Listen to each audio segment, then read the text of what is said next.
And that, I'm sorry, a few scraps of paper, that's just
Good evening, everyone.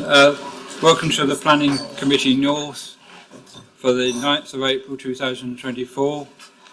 Before we start the meeting, I just remind members of the public that this is a meeting in public, but it is not a public meeting, so unless you're called to speak, I'd request you to stay silent. I'd also remind members that this meeting is being recorded and live streamed, and please turn your phones either off or to silent so they don't interrupt the meeting. And could you remember to turn your microphones on before you start speaking and off when you finish speaking. We're not anticipating a fire drill, so if you hear a fire alarm, it's probably for real. There's a fire exit over there, there's another one behind me there. If you could make your way outside and assemble by the bandstand. And could I ask the officers to introduce themselves, please? Robert Hermitage, Principal Planning Officer. Good evening, Emma Parks, the Head of Development and Building Control. Good evening, Claire Brown, Principal Planning Solicitor. Laurel Tilbury, Committees Officer. Thank you. Do we have any apologies? So apologies for absence. We have received apologies from Councillor Peter Vanderborg, Colette Blackburn, Martin Boffey, Ruth Fletcher, Nick Grant, Kasha Greenwood, John Olson, Sam Raby and Jonathan Taylor. Thank you. Thank you. Okay, the minutes of the last meeting have been circulated. Can I sign them as a true record of the meeting? Thank you. Do I have any members' interest, declaration of interest? No? Sorry. Chairman. Yes. Yes, I do have a declaration of interest to make in respect of agenda item 9. The agent of that application is a close personal friend. We were at primary school together and we played on the youth team of the same football team that is the user of the sports ground in relation to the application. So if with the Chairman's permission, I'd like to speak on the matter as it falls within my ward, but I will not vote. Okay, thank you very much, Councillor Brooke. Chairman, Sorry, Councillor Land. I suppose I ought to declare this on the second item on the agenda. I noticed that the Rudwick Preservation Society are lodging an objection. I am a member of the Preservation Society, but I have nothing to do with their committee or their decisions making. And I will be reviewing this and just looking at the evidence, making my own mind up. Okay, thank you. Anyone else? Right. Are there any announcements? Okay, on the agenda there are appeals items for noting, so I hope you had a chance to read that. And we will move on to the first planning application, and I'll ask the officer to present on DC 232278, please. Thank you, Chair. Officers advised to the committee that we'd like to amend the recommendation to delegate approval to the Head of Development, subject to the final wording of the conditions, as officers are currently in discussion with the applicant regarding the pre-commencement drainage condition. Discussions are seeking to provide the information upfront to avoid the imposition of condition 3. If acceptable, the condition will be made regulatory. All other conditions will remain on the permission as printed. The application relates to a site located on the southeastern side of Sincox Lane, Shipley. The site comprises a former commercial site with the area currently unused and comprising hard sanding. The site is located approximately 4.5 kilometres north east of West Chiltington and approximately 5.8 kilometres north west of Ashington. The wider area is primarily consists of open countryside with a scattering of farm enterprises and sporadic residential development within the wider locality. The aerials shown on the slide here illustrate the site in 2001 at the top, which included the former commercial building, which was demolished between then and 2007, and 2018 at the bottom there, illustrating the site clear and later hard standing. Planning permission is sought for the erection of 8 dwellings, associated parking, drainage and hard and soft landscaping with a housing mix of 2 times 2 bed properties, 4 3-bed properties, 2 4-bed dwellings. The dwellings would extend over 2 stories with a mixed palette of materials including render and timber cladding. Gable features would be provided to the frontage of the site with landscaping to the front of each dwelling alongside dedicated car parking. The side elevations here, which are the front elevations of the dwellings to each side. And this side here showing the rear elevations, again illustrating that mix of materials. The site benefits from a permission dated to 1998, reference SP/48/98 for the erection of a 2-storey building to be used for B1 purposes. Following the demolition of the building on the site, a letter dated the 28th of November 2006 confirmed that works pursuant to the permission had been commenced by the laying of foundations. The permission is therefore considered to be extant and the remainder of the works can be carried out in the alternate. For context, the scale of the proposed development is shown here against the scale of the extant permission from 1998, which would be significantly more prominent in the appearance in this location. The proposed development would utilise the existing access from Sincox Lane, where the access road would extend centrally to the southeast. A turning head would be provided to the southeast of the access road, with a total of 19 parking spaces located to the front of each dwelling, to the northwest and northeast of the built form. The slide here just illustrating the vehicle tracking, just to demonstrate that that vehicles can exit the site, and the emergency vehicle tracking with a turning head at the bottom. As per the officer's report, the council cannot currently demonstrate a 5-year housing land supply. Whilst the development does represent a conflict with the development plan framework, the identified benefits would outweigh the conflict with the plan. Officers therefore recommend to the committee that the application is approved as per the recommendation and conditions set out within section 7 of the report. Thank you. Thank you. We have one public speaker, Karen Chipper.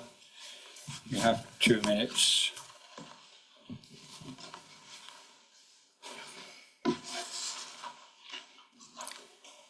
Thank you.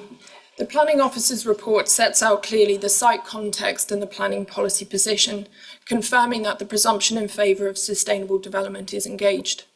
This brownfield site has been vacant and underutilised since the construction of the previously approved commercial scheme was paused in 2004. There has been some misunderstanding by third parties as to the status of this previous commercial development and whether or not it is a material consideration in the assessment of this application. To be clear, the Council has confirmed twice, both in 2006 and then again in 2018, that all pre-commencement conditions have been discharged and a meaningful start on site has been made. The commercial development therefore remains extant and can be commenced or completed rather. However, the applicant, Forays Homes, a family-run business, believe that the residential proposal for 8 new homes before you this evening is vastly improved and would result in significantly less visual impact and also reduced impact on the local community and highway network. The benefits arising from this residential development are the provision of a mix of 2, 3 and 4 bedroom dwellings for families, making a meaningful contribution to the Council's housing land supply, a reduction in the overall footprint and bulk of the site by 24%, a reduction in the overall hard standing of the site by 64%, a net reduction of 127 two-way car trips, equating to a reduction of 74%, an increase in the site's biodiversity performance by 78% in habitat units and 100% in hedgerow units, delivery of a water-neutral development, and also contribution to the local economy. These clear benefits weigh heavily in favour of the application and the delivery of sustainable development. We ask that you support your officer's recommendation and approve the application. Thank you. Thank you. I don't think there's anything there for the officers to comment on. No. Okay, so I'll call on the local member, Councillor Jeffrey. Thank you, Chair. I have a number of concerns regarding this proposed development. The proposed site directly contravenes policies 3 and 4 of the Horsham District Planning Framework, which states that development outside built-up areas will only be supported where the site is allocated in the local or neighbourhood plan and adjoins a settlement edge. This application fits neither criteria and would represent a departure from the local plan, a plan full council passed less than 4 months ago. The proposed development would be located within the countryside, outside of the built-up area boundary. For me, this raises concerns that the application could set a precedent for future planning applications on Sincox Lane, which could result in ribbon development, which would be direct conflict with the Horsham District Planning Framework. The proposal also conflicts with paragraph 83 of the MPPF, which states that to promote development in rural areas, housing should be located where it will enhance or maintain the vitality of rural communities. This application does not satisfy paragraph 83, as currently no buildings exist on the proposed site and the site does not adjoin to an existing settlement edge. This is further supported by paragraph 84 of the MPPF, which states that planning policies and decisions should avoid development of isolated homes in the countryside unless certain circumstances apply. From what we have been presented, I can see no reference to any essential need for rural workers, and there are no plans for reuse of any disused buildings on site, as there are none currently exist. It is also questionable as to whether this application adheres to Shipley Parish Council's neighbourhood plan, which states that new housing within the parish should respond to the most up-to-date local housing need wherever possible. The proposal in front of us goes against policy HD2 of Shipley Parish Council's neighbourhood plan, as this application is for large luxury executive homes and would not contribute towards the local need for affordable 2 to 3 bedroom dwellings as stipulated by the neighbourhood plan. I would also question the interpretation of what is considered to be an isolated site. I note in the Planning Committee report that the site is not deemed to be adequately isolated for the considerations of paragraph 84 of the MPPF to apply. The fact that the proposed site would be accessible only by private car, with no active travel routes accessible from the site as established in the highway assessment, is in my view evidence to the contrary that this site is an isolated development, and as such would argue that paragraph 84 is pertinent to this application and therefore should be considered carefully. I have concerns as well in regarding to the water neutrality statement provided, which states that the combined estimated water demand for the development would be approximately 1,189 litres per day. I note that this figure relies on the existing planning permission relating to the development of commercial units, which was granted back in November 2006, long before water neutrality had any bearing on our district. The estimated water demand of these units that had they been developed was calculated to have been around 2,062 litres per day. This was concluded using a beam water calculator that has been provided based upon the commercial use and the total number of employees as stated in the committee report. I question, however, how this is possible to offset further usage against an existing consent when that development is not in existence. By approving development on site, this will add to overall water consumption, not offset it, as there is no current building to offset against. Therefore, water usage on the site would increase, as there is no current consumption on site. I question being able to justify the offsetting of water usage against a building that does not exist on site, and the potential for wider inadvertent implications this could have on future planning applications across the district, predominantly in countryside locations. Based on the evidence in front of me, along with the information provided to date by the applicant, I'm struggling to see how this proposed development would be to the benefit of the residents of Shipley Parish and how it would address the wider housing needs of the district. Based on what's been presented to me at this present time, I'm minded to refuse this application. Thank you, Chair. Thank you. Officers, do you want to respond? Yes, of course. Thank you, Chair.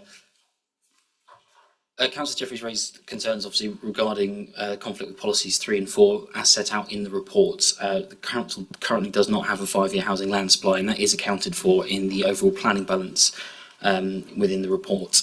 The proposed plan, the Horsham District Local Plan, obviously, is not yet in place, and therefore we can only afford it limited weight at this point.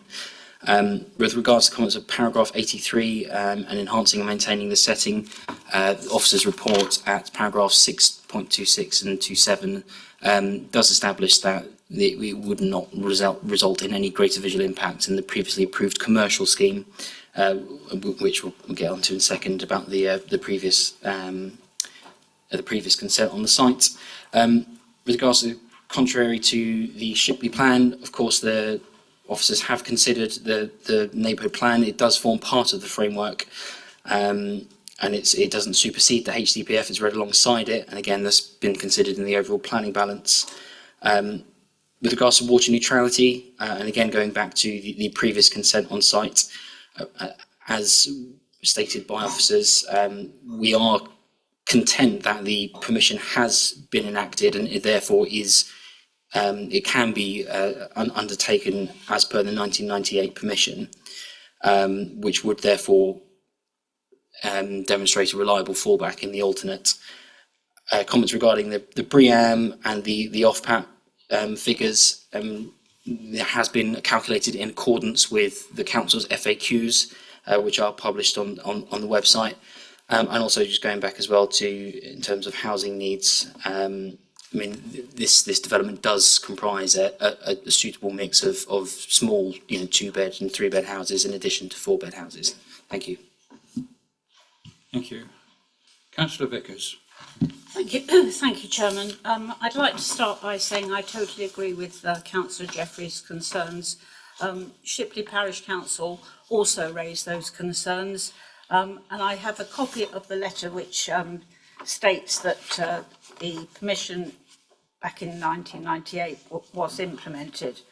However, it also says, having regard to the provisions of Section 56 of the Town and Country Planning Act, I consider that the material operation has taken place and that development has commenced within the time limits set down by condition 1 of the permission granted under reference SP 4898, which required development to commence prior to the 26th of March 2004. But he goes on to say, however, I must stress that having particular regard to the comments of the Chief Building Control Officer in respect of the concrete foundation, which I understand is a very, very small amount that's been dug and filled, the determination may well be subject to review if the foundations are left unaltered and subsequently found to be unsuitable. This is clearly a brownfield site where we would normally support development rather than on a greenfield site. Previous planning applications for a fewer number of homes on that site were refused on the basis of scale and massing with an urbanising effect in the countryside. So how a site for 8 houses, which is more than has already been refused, doesn't have the same impact, I don't understand. I also don't understand how the baseline assessment on water neutrality can be made clear that this is not going to use more water than was going to be used under the previous applications. So whilst I understand why the officers are recommending approval, and I totally accept we don't have a 5-year land supply, this doesn't mean that we should overrule all our other policies and allow an unsuitable amount of development in the countryside in a very narrow country lane. So I would support, if Councillor Jeffrey's proposing that we refuse this, on landscape impact and on the fact that we don't have a satisfactory water neutrality strategy. If members are minded that they're not happy to refuse this, I would prefer to see it deferred rather than approved, so we can get proper legal advice from planning barristers on the water neutrality strategy. Thank you. Thank you, Councillor Vickers. Just ask our legal Yes, officer to Chair, speak. it concerns Councillor Vickers' assertion that there might be something akin to the concept of abandonment of the previously granted planning permission. I've got a legal authority here, I've researched the point. It's Pioneer Aggregates UK Limited and the Secretary of State for the Environment, the Peak Park Joint Planning Board and Edmund Henry Mollett. I can let members have copies of the authority if they want, but the point is this, that quoting from the case, it said, in principle, I can see no reason for supposing that there is any such wide doctrine of abandonment in relation to planning permission. So once a planning permission has been implemented, it inures. It does not degrade. So the fallback position that has been set out in the report and also referred to in the speech of the planning agent, Ms Tipper, it is quite right. We do need to take that into account. Thank you. Are there any other members that wish to speak? Councillor Hogben. Thank you, Chair.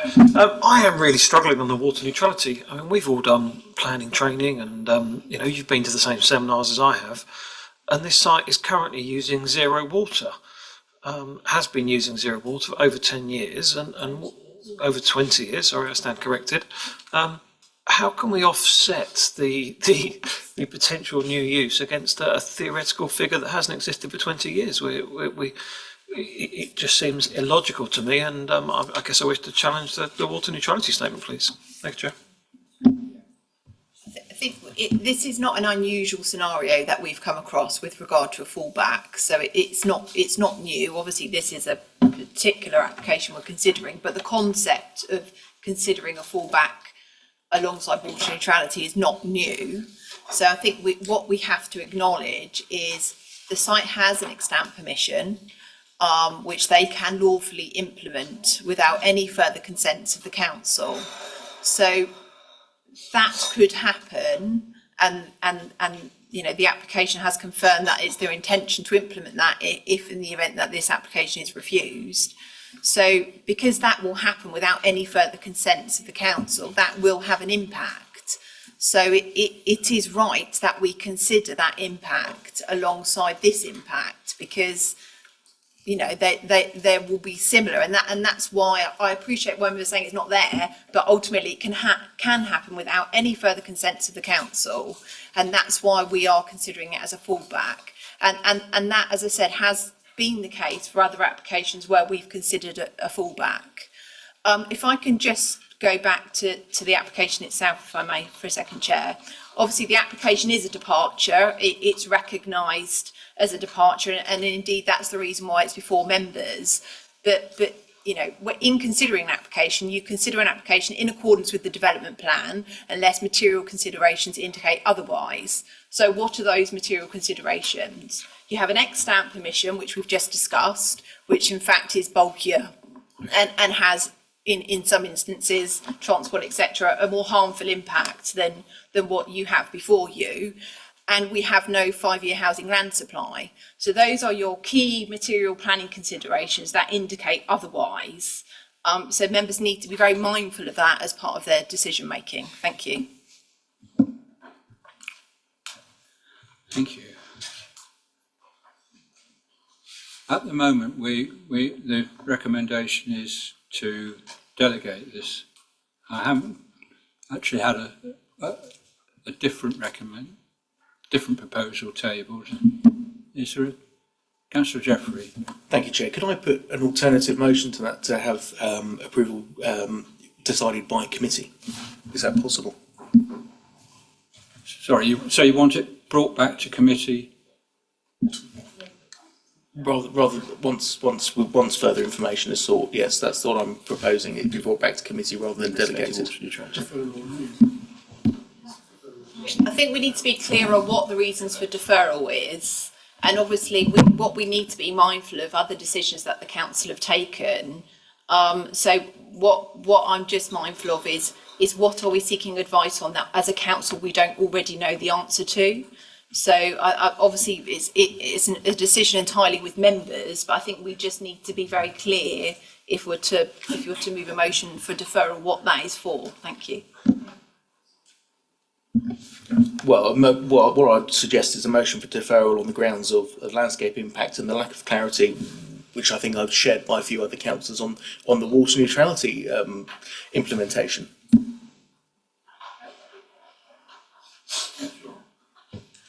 I don't think there is a lack of clarity on the water situation, and I would be minded not to seek any further advice on the point. The extant planning permission has in effect created a water budget, and you can spend it on the fallback position, or that can be built out and it can be spent in that way, or you can grant permission for this. But it's really quite clear that because the extant planning permission predated the water neutrality requirements, there's a pre-existing budget there. It's really very clear. Thank you. Councillor Utain, then Councillor Ellis-Brown. Yes, thank you, Chairman. Can I just say that on page 27, it can be suggested that 6.46 and 6.47 are arguing against each other, because 6.46 says, sorry, excuse me, the Sussex North Water Supply Zone, which states that it cannot be concluded with the required degree of certainty that new development in this area would not have an adverse effect. And then on 67, it said the received advice advises that the matter of water neutrality should be addressed in assessments to agree and ensure that water uses offset for all new development. So it doesn't stack up. They're arguing against each other. If I've explained that the way I see it.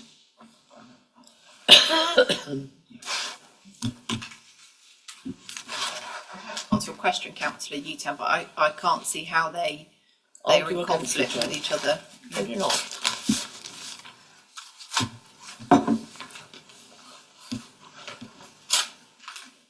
Councillor Ellis-Brown. Thank you, Chair. Just clarify something for me, please. The existing planning permission,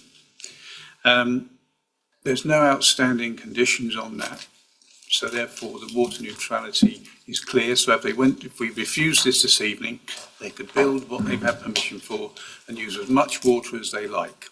That's correct, Councillor Ellis-Brown. Thank you very much. Thank you.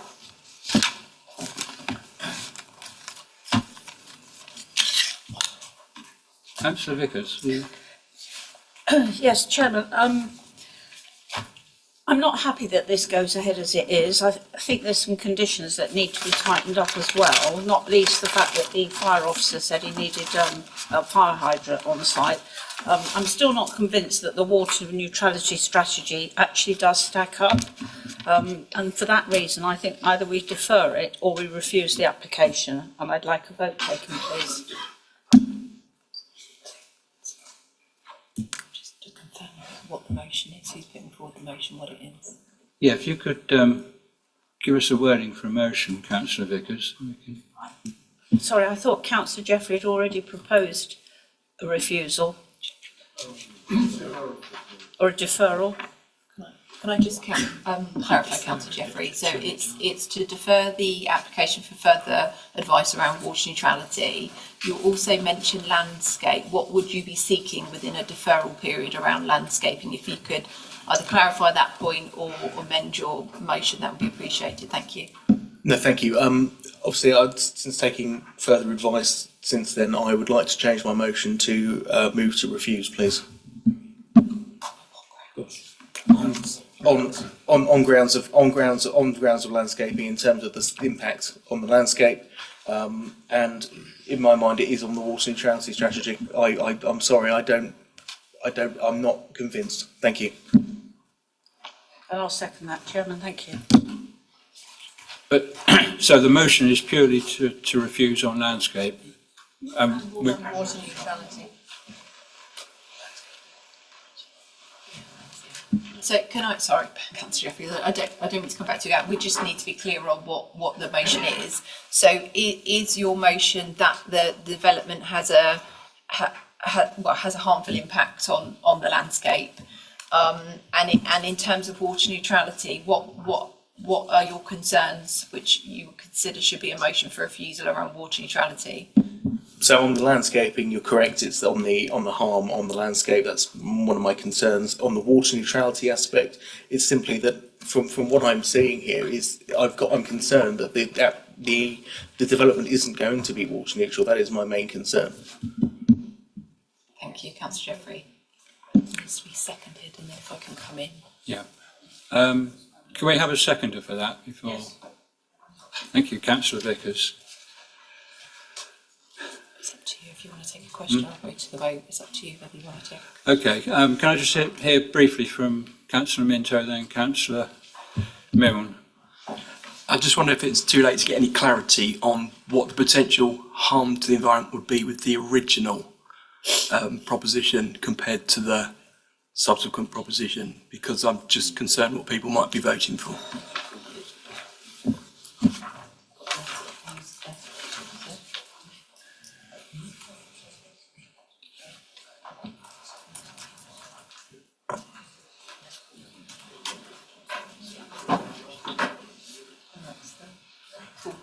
Yeah. So, Councillor Minto, so in terms of paragraphs, so 6.48 and 6.49, it details that the proposed development would generate 1,819.6 litres per day, and the extant permission that they could implement generates a water use of 2,062.42 litres per day. I hope that answers your question. Thank you. Can I come back on that? It does if it answers the question about the potential harm of the second application over the first application. I'm just trying to establish which is the most harmful. And it sounds like on water neutrality, there's more potential uses with the first. That's correct. But if there's any other harm that's being considered here, I'm thinking footprint and size and mass, etc. Again, I'm thinking that the initial proposal has more of an impact than the subsequent proposal. I just want to get that straight in my mind. Thank you. Happy if I answer that question too. Yeah. Yeah. I think our officer's view is there is a greater highways impact of the B1 use as opposed to the dwellings. And obviously members would wish to consider the impact on landscape. Can you bring up the slide with the, so that's it, that one. So this is the outline of the extant scheme there with the dwellings. Thank you. Yes. Okay, Councillor Milne, then Councillor Lander, then Councillor, Mercer, sorry. Thank you. I would like to propose this proposal because we don't have a 5-year land supply, so hence the issue. But it is outside the built-up area, etc.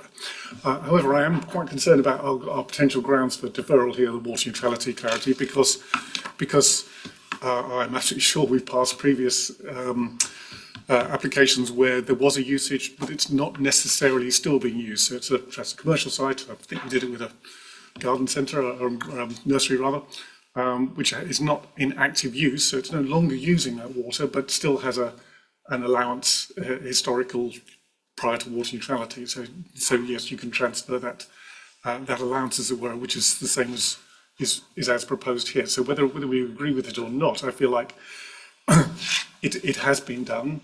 And so I am very concerned about deferring on those grounds. Thank you. Actually, I don't know if officers can clarify past examples off the top of your head. I can't think of one off the top of my head, but we certainly have approved developments where there is a fallback, where you have an extant permission, where all conditions have been discharged, and that could be implemented in the alternative. We've permitted a number of schemes on that basis.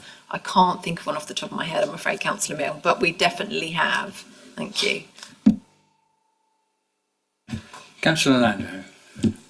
Thank you, Chairman. I'm just wondering about this extent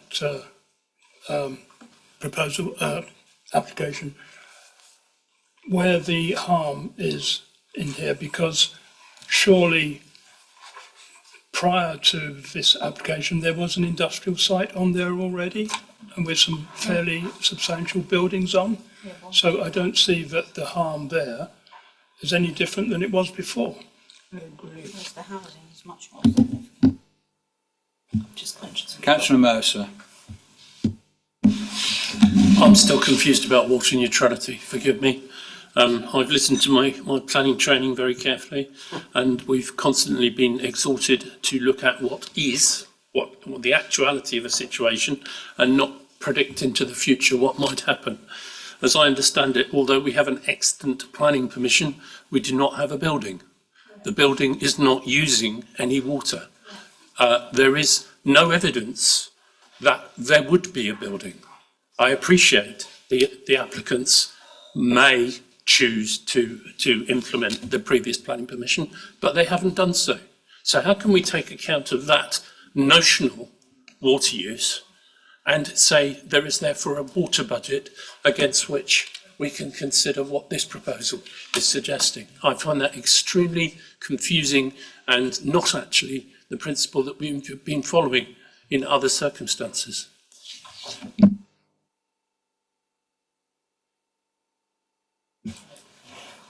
We have a motion in front of us to refuse this on landscape grounds and water neutrality grounds. Having had a bit more of a debate on water neutrality, do you still wish to include that as part of the reason for refusal? It does seem to me that if we were to include that, that could be appealed against, and the legal advice I'm hearing is that we would lose that straight away. So I'll just ask the proposer and seconder to reconsider that. I might add, Chair, that obviously if we did lose an appeal on those grounds, the chances of being found unreasonable would be quite high and costs would follow. Chairman, I'm very confused about the baseline assessment for water neutrality. I think we need more of an explanation on how that's been decided, so I can't vote in favour of the application. I'm sorry. I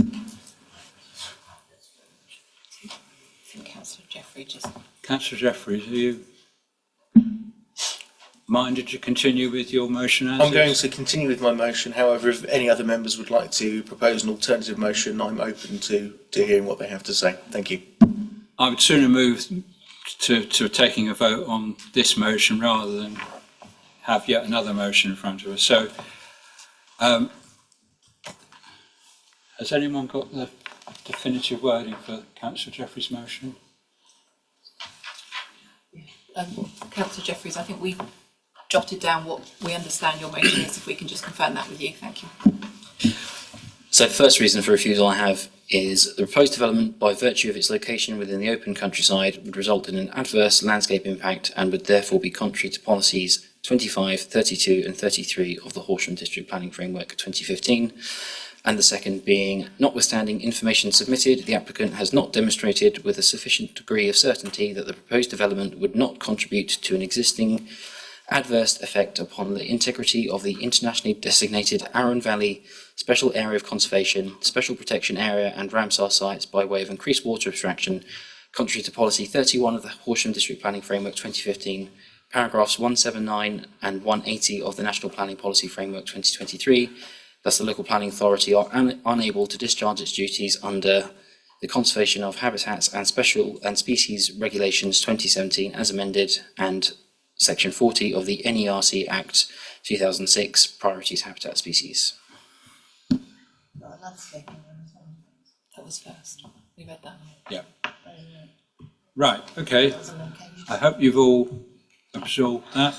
So all those in favour of the resolution proposed by Councillor Jeffreys, seconded by Councillor Vickers, please show.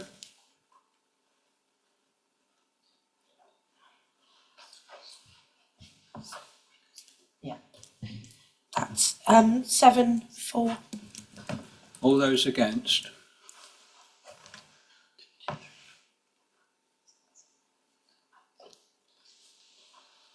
Yep. That's 11 against. Okay, that's clearly lost. Sorry, abstentions. And one abstention. Thank you. So the motion's failed, So that motion is lost. So I suggest we now move to vote on the proposed application. And we're voting for Chairman, approval. can I ask if we're going to vote in favour of it? Can we ask for the fire hydrant to be included as one of the conditions?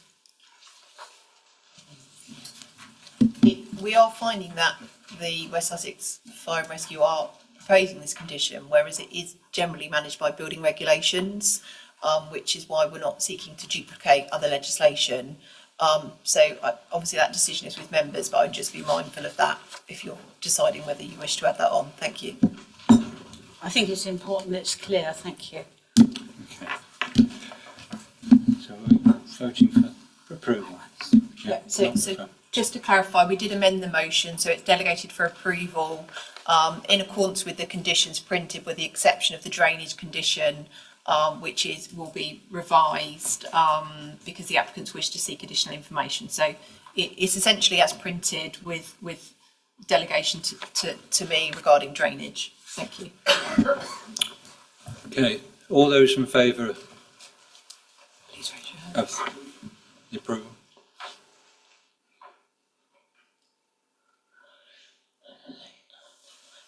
Yeah. That's All those- 11-4. All those against?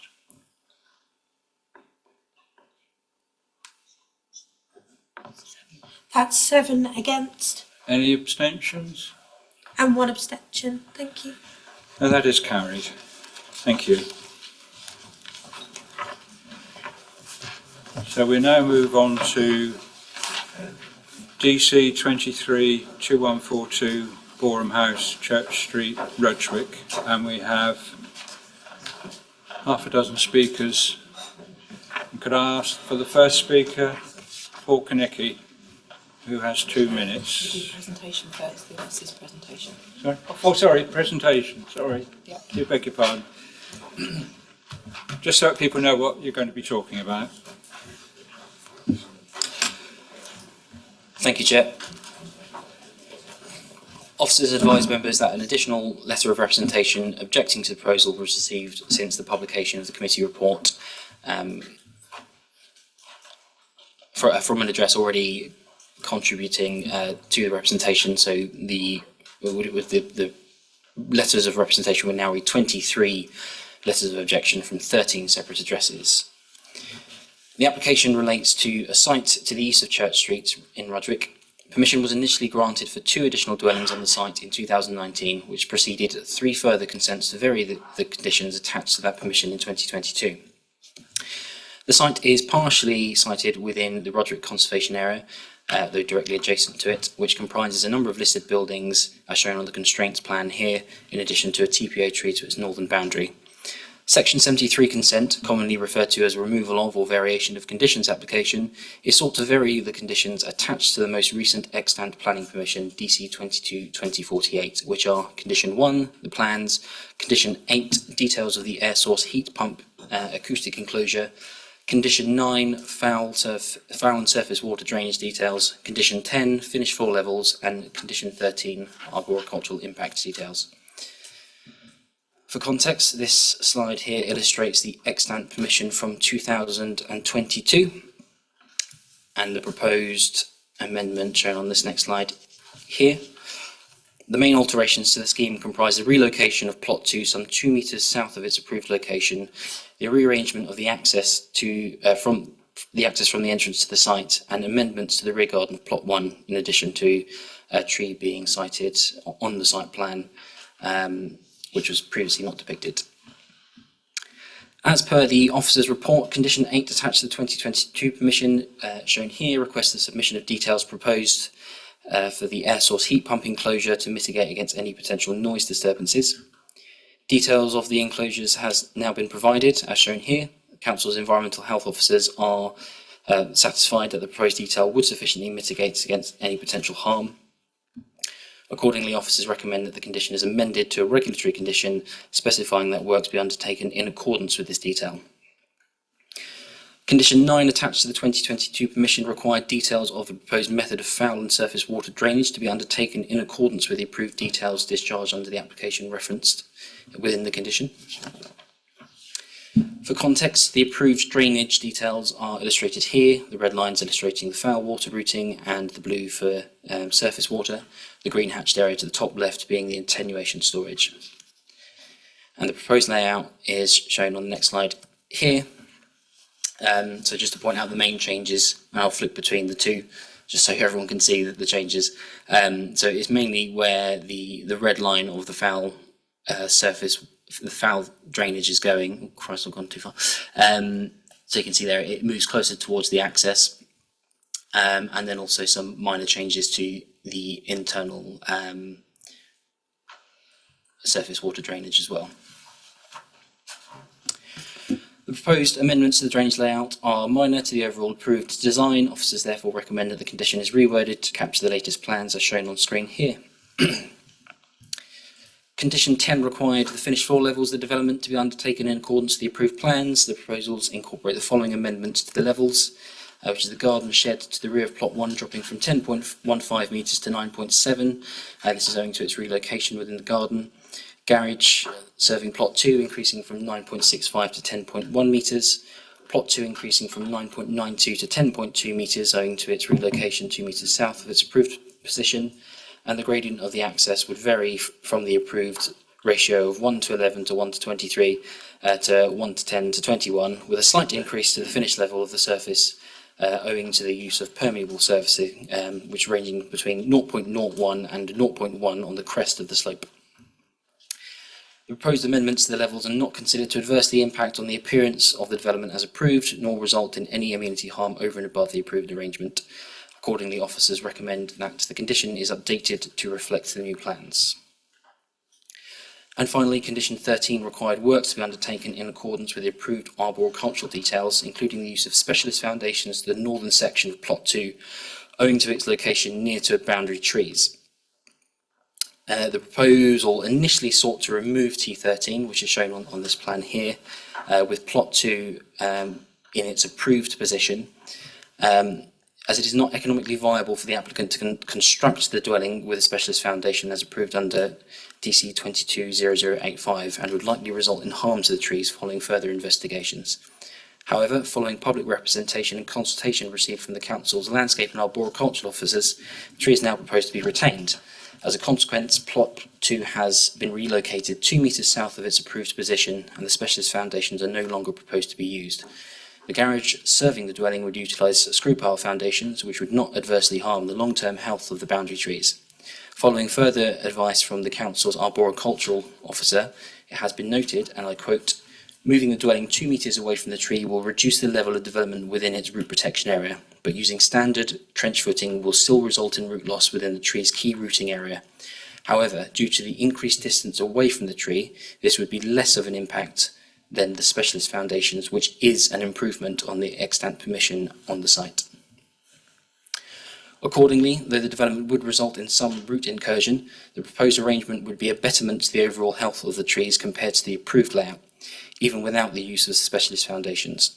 Furthermore, the relocation of the attenuation tank as per the previous slides and the alterations to the access road into the site would both move development away from the root protection areas of nearby trees, one of which is a tree subject of a TPO, and it should be noted that the arboricultural impact assessment submitted with the initial application DC 191229 is no longer relevant to the proposal, as the report relates to the development as initially proposed in 2019 for 3 dwellings.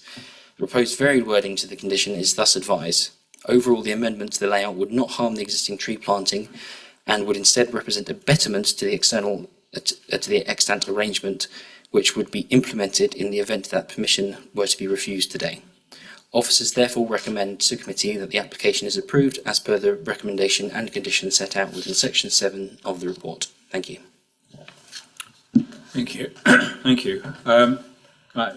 We can now move to the speakers, and the first speaker is Paul Konecki from Rudwick Preservation Society, and you have 2 minutes. Good evening, everyone.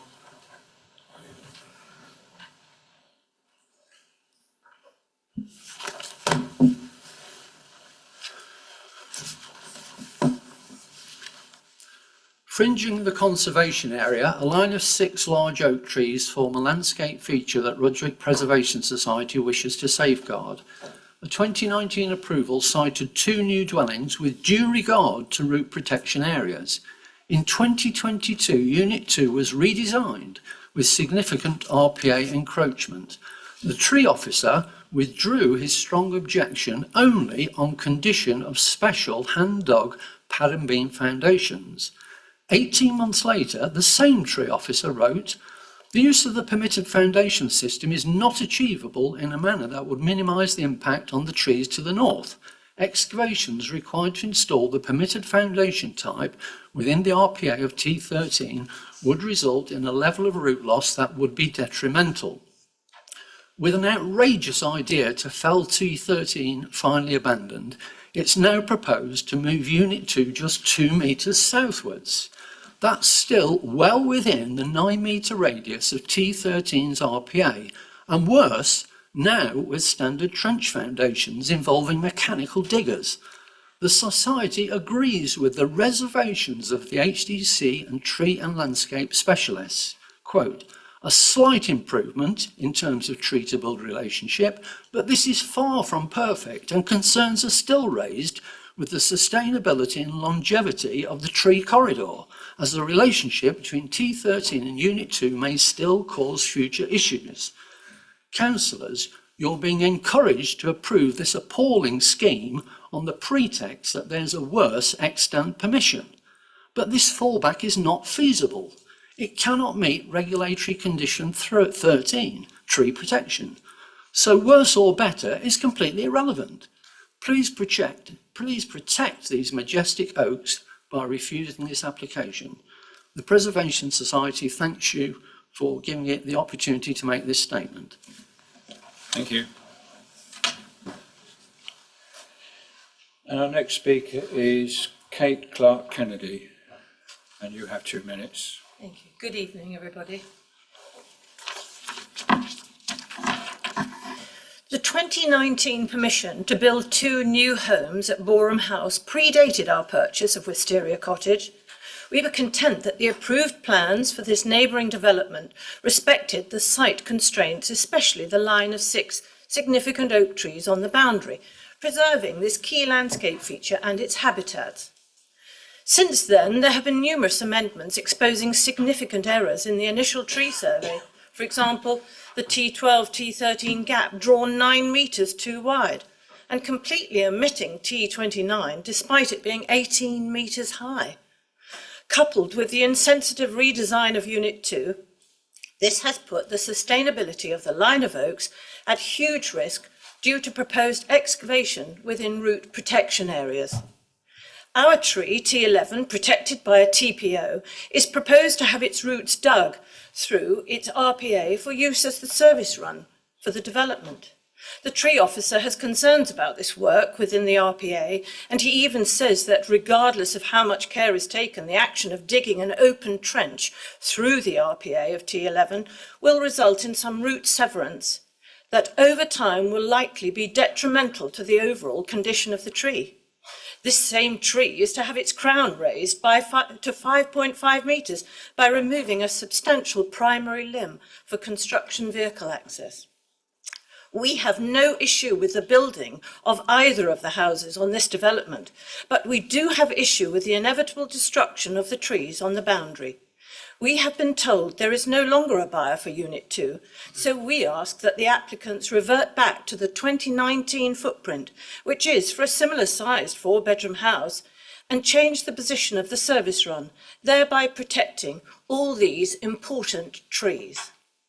Thank you. Thank you. And Roger Goodway, please. Good evening, Chair, councillors, officers. The protection of significant oak trees known as T11, 12, 13, 14, 15 and 29 located on the northern boundary of Boreham House should be the absolute priority within this application. Previous applications have been submitted using inaccurate information given on tree numbers and their locations. These errors noted by the planning officer in writing, but only after being approved. Continual revisions since have significantly increased the repositioned Plot 2's footprint, which now put T12, 13, 15 and 29 under genuine threat. The application's use of the word crowning is misleading. The actual intent is to cruelly remove immense branches as high as 5.5 metres or 18 feet from the ground directly from their trunks, giving these magnificent oaks the look of lollipops, while also having a real impact on ecological habitats. Further, such action can open enormous wounds, leading to extensive decay and long-term stability and survival issues. Additionally, the magnificent and already protected T11, located at the site entrance, will face further attack to allow for services for 3 large houses to be dug, the result being significant destruction of its ancient root system. The tree officer has already raised written concerns. We concur and urge you to insist on alternative thinking in this. The trees are an iconic feature of the village, forming a natural border to the protected conservation area overlooking beautiful listed buildings. Your collective actions and decisions taken today will shape the future of this environment for generations to come.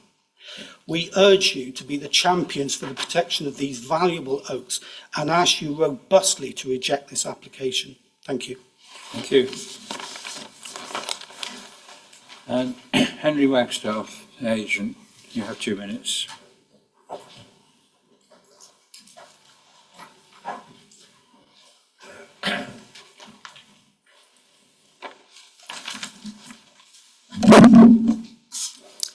Good afternoon, members. My name is Henry Wagstaff. I'm a qualified planner at Wilbury Planning Limited. I'm acting on behalf of the applicants, Mr. and Mrs. Holcombe. This variation of conditions application is presented to members with the officer's recommendation for approval of planning permission. In November 2019, permission was originally granted for the erection of 2 houses at the site. This original permission has since been amended several times as the applicants were keen to sell to self-builders who naturally wanted their own design. Previous applications were granted in 2022 and 2023 and remain a valid fallback position. This is confirmed at paragraph 6.20 of the Officers' Committee report. This current scheme presented before you proposes the resiting of the house at plot 2 approximately 2 metres further south. This would ensure the retention of a mature oak tree known as T13 that is set adjacent the northern boundary. Retention of T13 is welcomed and supported by both the Council's landscape officer and tree officer. Further comments provided by the Council's tree officer relate to the proposed services within the vicinity of the oak tree known as T11 and the proposed driveway within the vicinity of the oak tree known as T12. With permeable surfaces, tree protective construction methods and a relocated position of the house, this current application offers improvement to the ground condition adjacent to both T11 and T12 in comparison to the previous permissions, which can still be carried out as an alternative to this proposed scheme. This stance is confirmed and reiterated within paragraph 6.13 of the Officers' Committee report. In summary, this current application is in accordance with the relevant local and national planning policies, and I therefore hope that members can support the Officer's recommendation for the approval of planning permission. Thank you. Thank you. And finally, Councillor Sue Kanicki from Rudwick Parish Council, and you have 5 minutes. Thank you. Good evening. Rudwick Parish Council fully accepts that in 2019 Planning North granted permission for 2 new 4-bedroomed homes. That permission preserved the important line of 6 significant oak trees on the northern boundary. Only the garage of Unit 2 encroached into a root protection area, but with hand-excavated pad and beam foundations conditioned. So what's changed? Tonight's application initially proposed to fell oak T13. Now it's to be retained, but with its future still at huge risk due to the remaining significant RPA encroachment. If you accept the recommendation, then you will be sanctioning trench foundations, including mechanical excavation, well within the RPA of T13, putting it and other oaks significantly at risk. This is what your tree officer said in April 2022. I would not consider the use of trench foundations at any depth to be appropriate when building within the RPA of the trees to the north. The use of a trench foundation would result in substantial root severance that would have a detrimental impact on the health of the trees and reduce their viability for long-term retention. British Standard 5837 states, the default position should be that structures are located outside the RPAs of trees to be retained, Only with overriding justification and technical solutions can that rule be varied. The committee report is therefore incorrect to state at para 6.15 that the specialist foundations serving the dwelling are no longer required. They absolutely are required if you propose to excavate within the RPA. But is there any necessity to encroach into the RPA at all, especially as the HDPF presumes in favour of tree retention? And also the NPPF requires tree retention wherever possible. Is it possible to avoid the significant encroachment of Unit 2's foundations into the RPA of T13? Of course it is. The original 2019 design did exactly that. It is the 2022 redesign which increased the critical width measurement by 4.4 metres, over 40%, that has caused the problem. Other than design whim, no reason has been given for this change that would justify breach of planning policies, breach of British standards, and put the viability of significant trees at risk. The obvious and correct decision is to refuse this application, as there is no necessity to encroach into the RPA and excavate trench foundations. The committee report tries to persuade you that the 2022 planning permission with Unit 2 even closer to the trees could be implemented as an extant fallback. But could it? The landscape officer reported, whilst it is noted that the footprint of Unit 2 was previously approved, this was on the basis of a specific foundation system which is now found to be unachievable. The head of strategic planning wrote, during the inception work, the applicant contacted the council to discuss the permitted works, as it had become evident that it was not possible to deliver these foundations as approved. And the tree officer wrote, despite our efforts to use specialist foundation techniques, it has become apparent that the level of excavations required to build the foundations as permitted would give rise to significant harm to T13, making the trees' retention unworkable. Yet this permission was granted with a root protection method statement which notes, it is proposed to fully protect the trees along the north boundary of Boreham House and retain them as part of the character of the area, noting the importance they have for the habitat. Councillors, the 2022 permission is manifestly not a feasible, never mind a viable fallback. Please uphold the principles of the original 2019 committee decision, refuse this application and protect trees, habitats and the environment.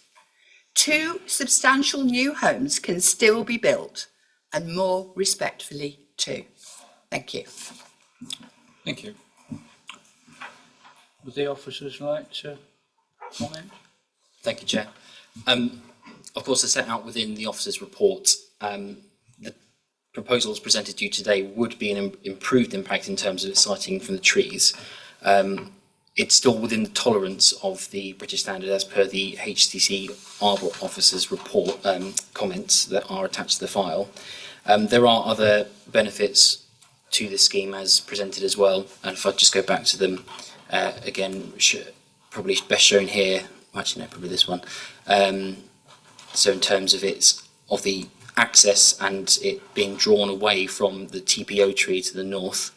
So again, the 2022 permission, officers are satisfied that that is the extant viable permission that can be relied upon in the alternate. So the benefit of this proposal is obviously bringing that away from the tree. So this is what they have approval for, and this is what they are proposing. It might be useful, members, if you don't.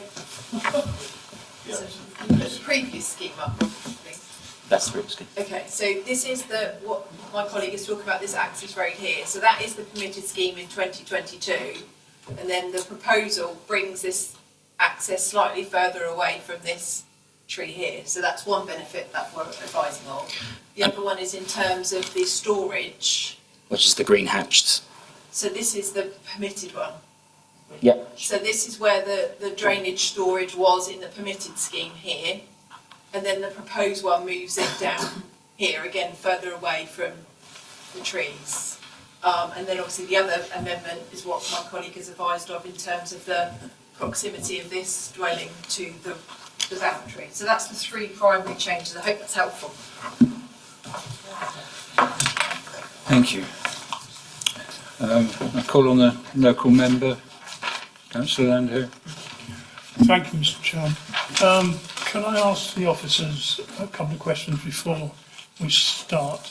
I note what you've just shown us on the screen there about the driveway being moved, but I understand as well that we're now having to change the sewerage direction. I'm not quite sure why, because surely Boreham House has an existing sewage outlet which the other two units could go into. Channeling for a new drainage unit through the pathway there would be going into T11's root system, and it would use trenching tools. So that would be of great harm to that tree. Could you comment on why we have to have, or why they have to have this new sewerage drainage system?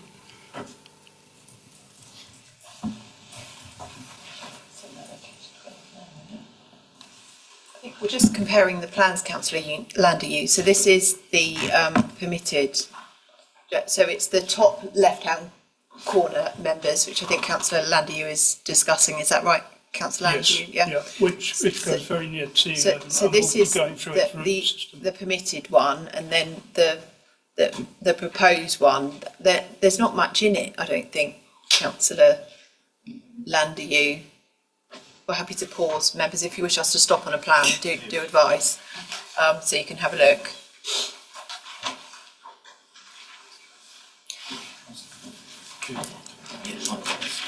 It still looks to me as though the root system in T11, and I think the tree officer has actually commented on that, would need trenching, which means cutting through with power tools. I think, obviously, it's for members to consider. Obviously, officers have set out a recommendation in terms of identifying the differences between the 2022 and the current proposal. Obviously, the key aspect for officers is that we consider there's overall betterment compared to the 2022 proposal, but ultimately that decision is with you, members. Thank you. The next question I have is on the extant acceptance. It's not apparently feasible according to the applicant, yet this will be the fallback position if this current application is refused tonight. How can it be the fallback position if the floor plan and the applicant feels that that is not feasible? I don't understand. So our understanding, Councillor Landau, is that there would be difficulty in delivering it. It would be difficult to get specialists in to do the work. We've not been provided evidence to say that it's not possible to implement the fallback. I think it's recognised it has its difficulties, and that's obviously why the applicant are pursuing an alternative scheme here. But I think we're not aware of any evidence to say that it's not possible. Permission has been granted, and it could legitimately be implemented. So I think it's difficult to say that that fallback doesn't exist. There are a number of reasons why people wish to pursue a development. It may be challenging, but I think the question is in our view, it's possible. So I think it's in our view, it's still a legitimate fallback. But again, that's something for members to consider as part of your decision making. Thank you. So that the fallback would really end up with the applicant, because if we do fall back to the extant position and he still feels it's unfeasible, then that won't go ahead either. I think it's difficult to have an evidence base to say that there is no fallback and that they definitely would not implement that fallback. So I think that's different. What evidence do we have? Obviously, if members are satisfied they wouldn't do the fallback, that's for you to consider. But I think officers do not feel that there is that information there to not legitimately consider the fallback as part of this assessment. Thank you. And one final thing, with the extent permission, presumably it's a planning procedure that you only have a fallback to the previous application or previous permission. Is that right? You can't say, well, it would be better to fall back to a previous. No, and I'm not sure whether the previous one is now extant because it's from 2019. So I think that's something we would have to look at. But ultimately, it's not about preferences, it's about acceptability. Is the proposal before you acceptable? And you have to be mindful of all the permissions granted on the site when coming to that conclusion. Thank you. Okay, thank you very much. Members will recall that a few months ago, this committee debated for some considerable time the fate of one mature ash tree. On that occasion, it was decided by a small majority that the physical and mental well-being of some 300 or so users of a sports pitch outweighed the possible fate of the tree. On this occasion, we're looking at the fate of possibly 2 mature oak trees. And the only benefit on this one is the financial well-being of the applicant. The trees in question don't just screen for new front garden development, but also are already a significant part of Rudgwick's landscape and have been so for many years. The oak trees predate Boreham House itself, and if left to their own devices, would live for up to 1,000 years. The agent has stated that, back in 2019, the first application, the house unit was positioned well away from the northern tree line, with all trees to be retained. I did ask if we could put a slide up of that application so you could see the difference between the original and what's being proposed now. The distance between the trees, I don't know if you can actually see that, is quite significant, and all trees would be unharmed. Now we've got this much larger house coming right up to the tree rooting, the tree root protection area.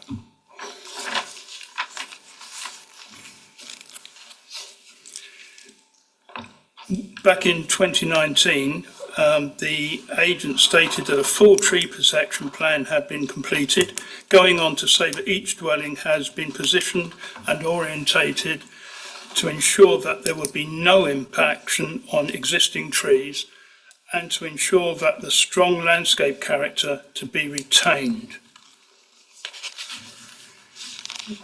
These trees now appear to be in danger. The applicant received an offer for Unit 2, but the purchaser wanted a larger house, as already been explained. So the second application in 2022 came in and received plans which this time did show oak T13 in the correct position, but still no sign of oak 29. The larger house is much nearer the tree line, significantly affecting root protection area of T13. The application was accepted with conditions aimed at protecting the trees, which involved digging by hand, foundations with hand tools. This was found by the applicant not to be feasible, although, as we are hearing now, he's accepted that as a fallback position, so I don't understand that at all. We are now told that time taking and to find a contractor with the labour and time to complete it, plus I imagine a not insignificant addition to cost, has meant that this would be not be feasible. Despite this being said, the agent now considers it is the fallback position. Again, I just don't understand.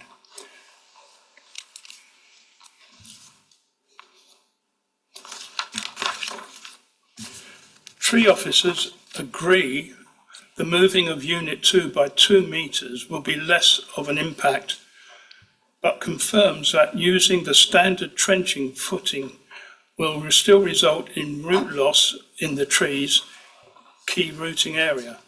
This seems to have been ignored. Even by moving 2 metres does not prevent harm from this row of oaks. If we used DC 191229, the original proposal, that would be the simple solution. A smaller 4-bedroom house, one with ensuite and walk-in wardrobe, family bathroom, breakfast room, kitchen, lounge, family room, office, utility and cloakroom could be built in the original position with no danger to the trees. Particularly as the applicants have now lost their buyer for number 2, for the larger dwelling that purchaser wanted, that need no longer exists. So the applicant's desire to retain all the trees as expressed under their original first application can be fulfilled by a fallback to that application.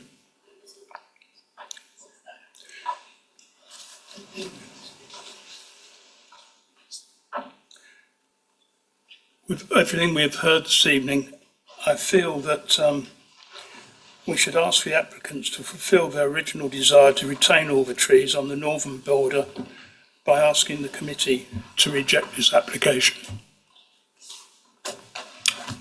Thank you, Councillor. Are there anybody? Councillor Milne. Thank you, Chair. We're always supposed to be consistent with past decisions. It's quite difficult to be consistent with this one because there have been errors both in the dimensions of the house and positions or actual existence of entire trees at one point or another. So it is hard to make a consistent line through it all. Also, we effectively swapped one method of tree protection, which was the raised foundations or non-intrusive foundations, for another, which is just simple distance away. So we're not comparing like with like. That adds another difficulty. I do appreciate that the latest application improves the position of the driveway and the store. Those are definitely positives. But for me, the key issue is on page 44 at 6.12. In the italicized bit. So it says, the law says development within the RPA of a retained tree is undesirable where this is unavoidable. Those are the key words. The total amount of incursion should not exceed 20%. Is this unavoidable? And it is not. It is perfectly possible to design all the properties, all the extra buildings that are required without going anywhere near these trees. So I don't feel, therefore, that we can't accept that is the state of affairs. So therefore, the lower percentage incursions, which would otherwise be permitted, do not apply. So for that reason, I feel I can't support this application as that it doesn't meet that criteria. So I shall be voting against. Thank you. Councillor Vickers? Thank you, Chairman. Yes, I've listened carefully to the speakers who made their feelings very clear, the parish council, the local member and Councillor Milne, and I have absolute sympathy. I think we should refuse this application and they should go ahead with what they've already got permission for. Thank you.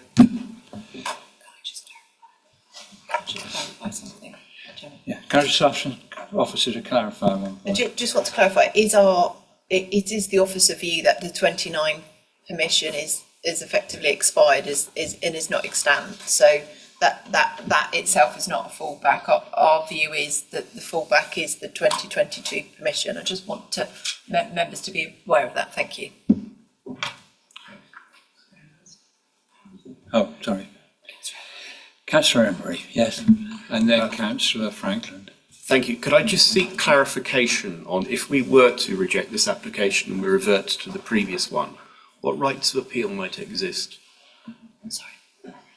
Sorry, could you repeat that last bit of the Sorry, question again? if we reject this application and it reverts to the previous one, as you just referred, what rights, on what grounds of appeal would there be, given that the change seems to be primarily for economic reasons?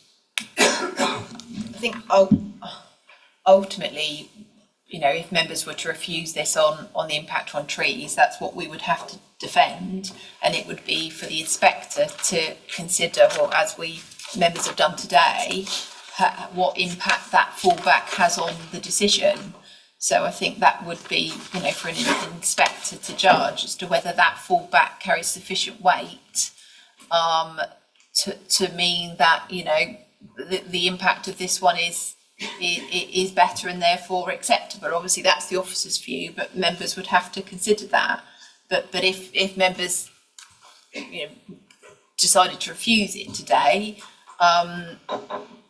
we'd have to substantiate that reason for refusal and seek to defend it at appeal if members consider that's a reasonable reason to refuse. Thank you. Okay, thank you. Councillor Franklin. Thank you, Chair. Yes, I suppose I just want to clarify in my own mind and maybe raise questions or clarification in others about what this is all about. It sounds to me like it's all about the trees, listening to the speakers and the comments around the room. And clearly the best option for the trees is to not build plot 2 at all. I suspect that's really not going to happen. And whether we go ahead with this or the previous excellent planning permission, the planning permission is already there in place. Even though there are some questions about feasibility, I haven't actually heard that it's not feasible, and I suspect from an engineering point of view it is feasible, though probably more expensive to go with the previous plan. So for me it's all down to what is the optimum, if you like, or the best available plan for the trees. And what I'm hearing is that approval of this is a better plan for the trees than what is already in place. That's what I'm hearing. Thank you, Chair. Thank you.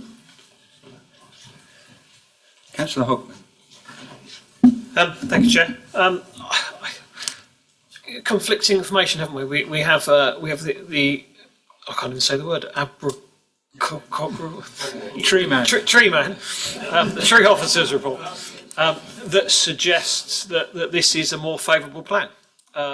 He's suggesting that moving the driveway adds more protection, moving the drainage adds more protection to the first 2 trees, and that moving the plot 2 metres further away actually on balance is a better design. Obviously, keeping everything away from the trees is a preferred thing. I've just sat there and Googled on my phone how far away, how much roots can you dig up of a tree and not damage it, and it sort of says 40% it will die, above 20% it will damage it. I mean, the figures quoted here are sort of 11%, 9%, 4%, 3%. So if the figures that the tree officer have suggested to us, digging into these roots slightly to the value of up to 11%, the tree should, in theory, still survive. Now, I understand, I said I've got conflicting information, but based on the tree officer's report and the officer's report in front of me, I concur with Councillor Franklin that the plan put before us is probably, whilst not ideal, a better plan. Thank you, Chair. Thank you, Councillor. Councillor Mercer. Again, if I can just clarify, as I understand it, the previous permission involved screw piling in order to protect the root system of the trees, whereas what we're being told by the speakers is, and in this report, the new proposal does not involve that. Can I ask why we've not sought to protect the root system under this proposal through screw piling? So sorry, just to clarify, that the garage will remain to have screw piling, and it was pad and beam foundations for the previous permission. Apologies, I misunderstood, but the principle of my question is the same. Why are we not asking for those types of foundations in the new position if digging trenches across the root system will still damage the trees, even though not as significantly as previously.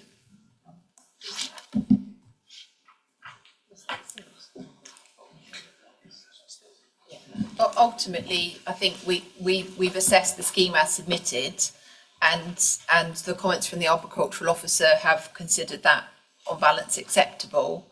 Obviously, if members feel that that type of foundation is critical, it can be, it's members can impose that condition if you wish. Obviously, officers assessed it based on the scheme submitted. I think, if members were to pursue that route, the applicants could appeal that condition, and we have to be mindful of that. But that decision rests with members, really. Thank you.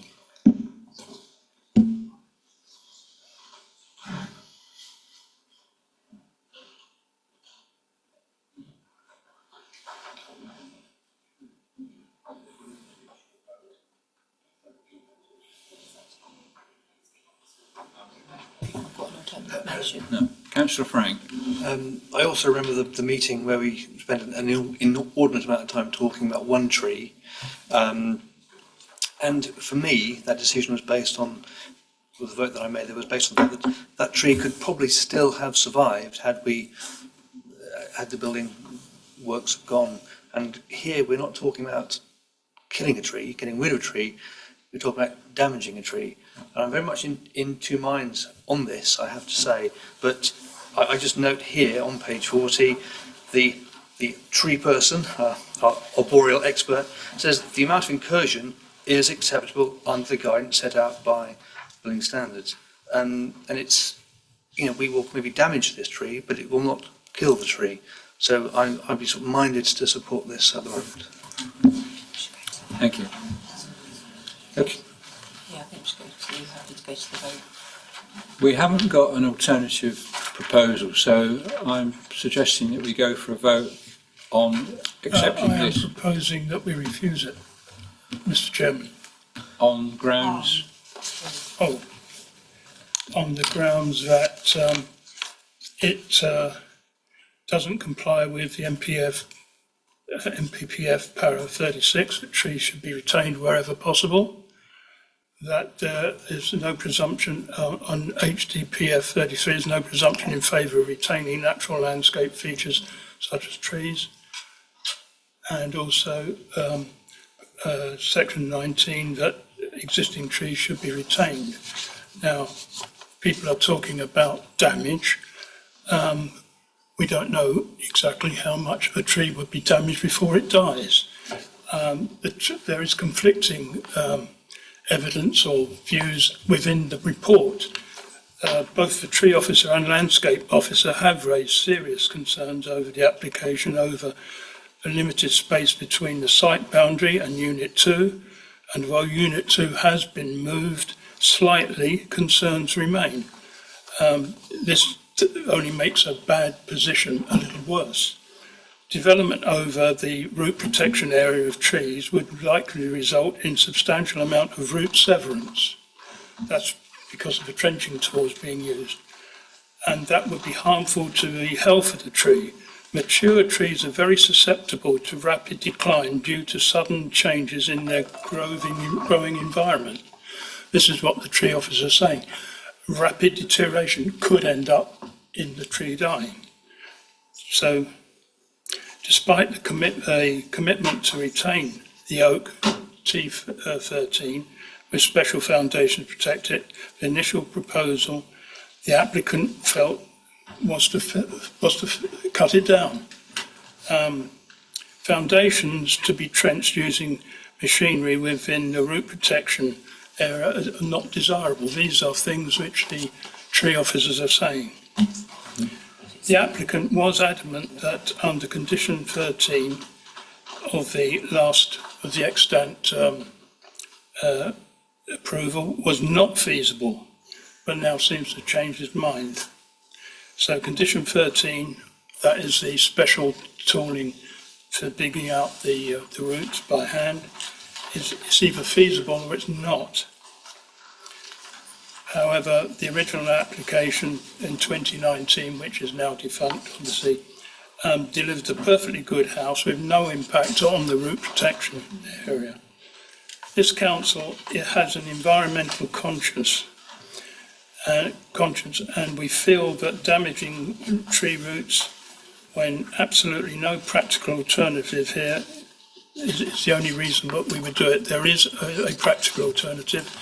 The applicant could come back to us with another proposal, which would be the original one we saw in 2019, which provided for a perfectly adequate house with no danger to the trees. So I am proposing that we refuse it on the grounds that I've just stated. Okay, do you have a seconder? I'll second it. I think as Councillor Vickers has already spoken with. Did you want to speak, Councillor Mann? Yes, I'm a little bit unclear as the reasons for the refusal, because it went into I think you were starting off with your motion and went into a speech, and I'm not sure where one ended and the other began. I am minded to support a motion to refuse on the grounds that I mentioned earlier, which is the paragraph at 612, but I'm not sure if I support everything you said, so I'm a bit confused. So could we clarify the grounds for refusal? Ask the officer if you've got. So I've drafted a reason for refusal, which is the proposed amendment, by virtue of its proximity to the nearby boundary trees, would result in harm to the health and potential loss of the trees, contrary to policy 33 of the Horsham District Council Planning Framework 2015 and paragraph 136 of the National Planning Policy Framework 2023. Thank you. Is that clear? Councillor Landy, does that cover your motion? Yes, I think that does. Thank you. Can I just clarify, that sounds okay. It is that, but specifically because, in my view, there would be a way to design the house so that it didn't it didn't interfere with it didn't go into the boundary at all. So that it's 6.12 where you state that it invalidates that reason for acceptance. That's my specific reason. If that's covered by Councillor Landyhu's motion, then happy to support.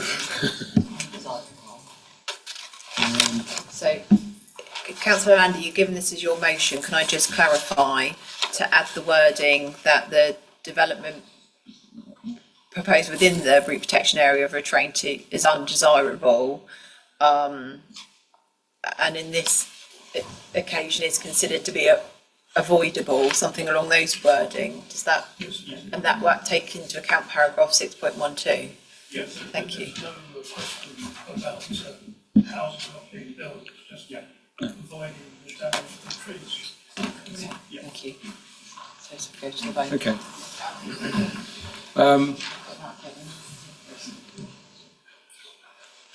Councillor Ellis-Brown, is it?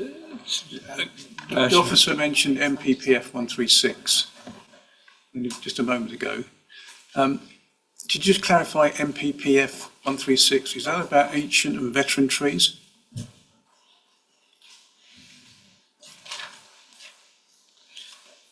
Bear with me a second. I have it. You want me to read it? Thank you. Right. 136. Trees make an important contribution to the character and quality of urban environments and can also help mitigate and adapt to climate change.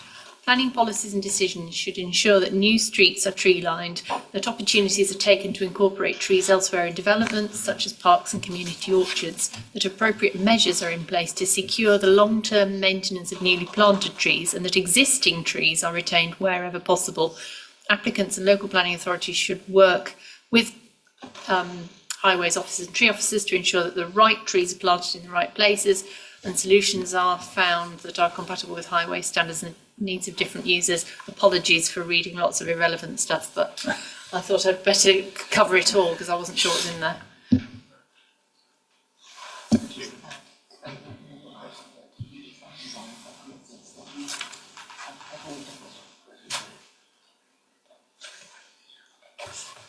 Okay, I think we're just. I think take a couple of minutes just to get the drafting of this. Do you want us to read it out again? I think we do, yeah. Yeah. Yeah, I think, Chair, it's just that sentence, existing trees are retained wherever possible, is really the only kernel of that particular paragraph.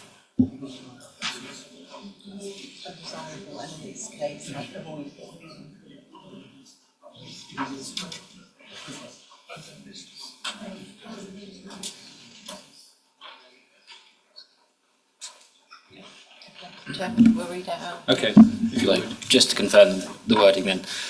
The proposed amendment, by virtue of its proximity to the nearby boundary trees, would result in harm to the health and potential loss of the trees, which development within the root protection area of a retained tree is undesirable and in this case avoidable, and would thus be contrary to policy 33 of the Horsham District Council Planning Framework 2015 and paragraph 136 of the National Planning Policy Framework 2023.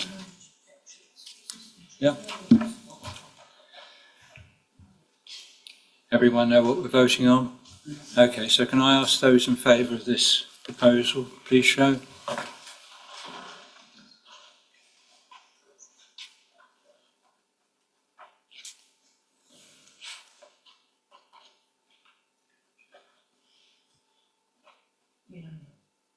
That's unanimous.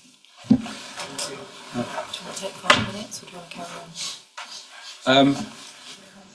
We've been going for an hour and a half. I suggest we take 5 and reconvene at 10 past.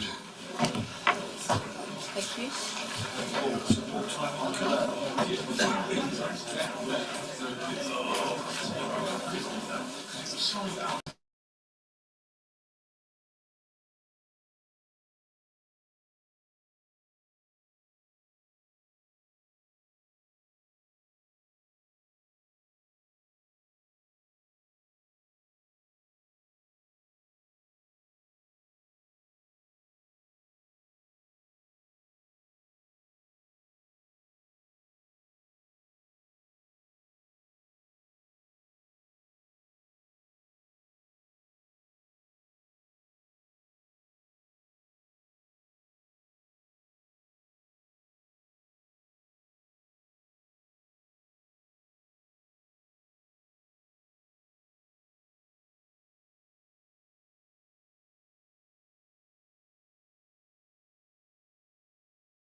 So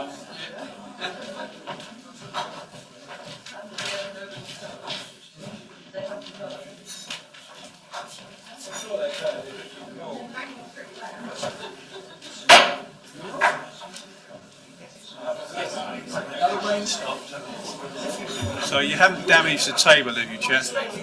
No. In Horsham Park, it's that going out. It's at the point.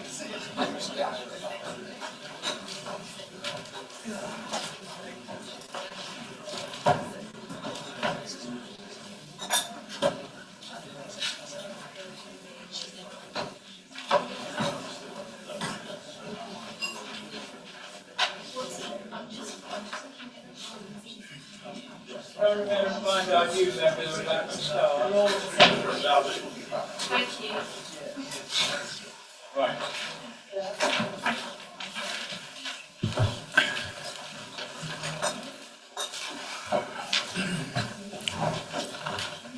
HC 222045 Home Farm Orchard Winterpit Lane, Mannings Heath. Ask the officer to make the presentation. Thank you, Chair. As members will be aware, an addendum to the report was published yesterday afternoon detailing a correct account of the Parish Council's response, in addition to an update on additional representation received by the Council since the publication of the committee report. The application relates to a site on the southern side of Winterpit Lane, approximately 500 metres south-east of the built-up area of Mannings Heath. The land to the north of Winterpit Lane lies within the High Weald area of outstanding natural beauty. The built form within the surrounding area is largely formed of detached dwellings set within spacious plots sited sporadically on the street. The site benefits from permission for 2 camping yurts, application reference DC 162492, and a shared service building for washing and lavatory services. Planning permission is sought to remove the yurts and service building from the site and erect a sculpted single-storey dwelling within the landscape. The proposal has been presented to the Council as what is commonly referred to as a paragraph 84 dwelling, formerly paragraph 80 or 79, 55, depending on what version of the NPPF you're looking at. The visuals shown on screen here illustrate how the dwelling would be built into the landscape, with views at the top showing the views from the north and the bottom there to the south.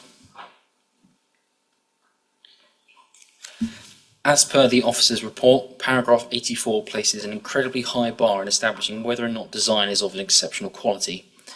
Paragraph 84 allows for the possibility to build an unprecedented home on a piece of land that would not otherwise be that would otherwise be unsuitable for development, and in doing so to commission and own a bespoke piece of architecture. Officers present to members that whilst the design does not typically conform to what would be seen in a rural location, this does not necessarily mean that the design is exceptional. In order for this development to be acceptable, a narrative would need to be established, demonstrating how the chosen design responds to the character of the land in which it is situated, or a connection to a historic use or feature of the site. The proposal lacks such a narrative. Thus, officers are of the view that the design is not exceptional and could be and has been replicated elsewhere in the district and also the wider country. It is appreciated that the proposed dwelling seeks to go off-grid, utilising its own source of renewable energies. Whilst the benefit to the scheme, this in itself is no longer considered innovative in the context of contemporary building standards and climate change expectations. For context, I've got a few examples of what we have accepted at the Council for paragraph 84 homes. The proposal at Warrenhurst, shown on screen, demonstrates an exceptional design that we have previously approved. In this case, the design panel expressed that this spatial experience of the swept curve volumes and positive connection within the landscape setting in relation to its orientation, sunlight and microclimate contribute to a unique house that would integrate with the landscape setting, utilising materials taken from the ground on the site to form bricks to use to build the dwelling itself. The proposal sought to provide a home which enables a symbiotic relationship with the whole family and the wider landscape and ecology of the site. The proposal was therefore considered innovative and of a high standard of design and architecture. Another example shown here is at Upper Champions Farm. The design was informed by the fieldscape and context of the surrounding landscapes. The proposed form and segmentation of the dwelling evolved through lines, points and patterns in the landscape taken from historic field and drainage patterns of the application site. The proposed positioning of the walls sought to create their own pattern which organised the building and its spaces. Given this narrative and design rationale, the proposal was considered to be innovative and of an outstanding standard of design and architecture. Officers are of the view that the proposed development would not accord with paragraph 84 of the MPPF, thus conflict with the development framework would not be outweighed by any such consideration. In addition, the applicant has not satisfactorily demonstrated how the development would be water neutral, nor would not result in adverse ecological harm. It is therefore recommended to the committee that the application is refused as per section 7 of the officer's report. Thank you. Thank you. We have 3 speakers on this. Each of them have 2 minutes, and the first one is Norman Bryant, who is objecting.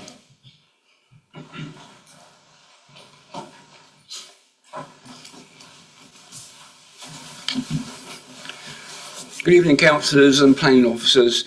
I would like to thank the planning officer for this inclusion and recommendation, but I've had my thunder reduced a bit due to the addendum that came out yesterday. This application came up to Nuthurst Parish Council when I was chairman of the PC, and as the addendum now says, we were unanimous in objecting to it.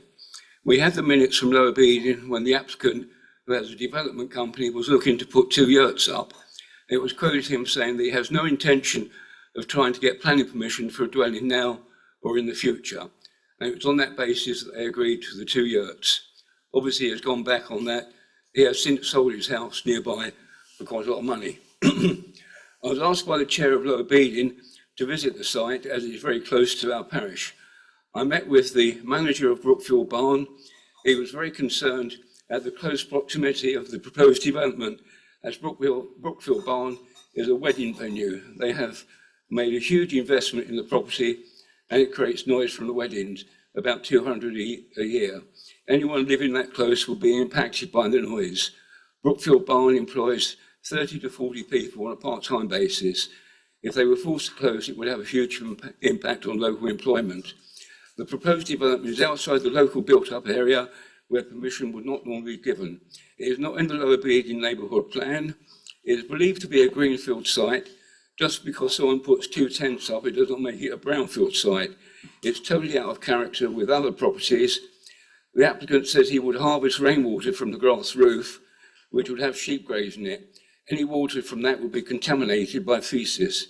It is an unwarranted development with only one aim, and that's to make money. There have been a lot of objections from local people on this, but I did see one letter of support by someone in South Gloucestershire. For some reason, they have an interest in Lower Beeding. I urge councillors to refuse this unwarranted application. Thank you.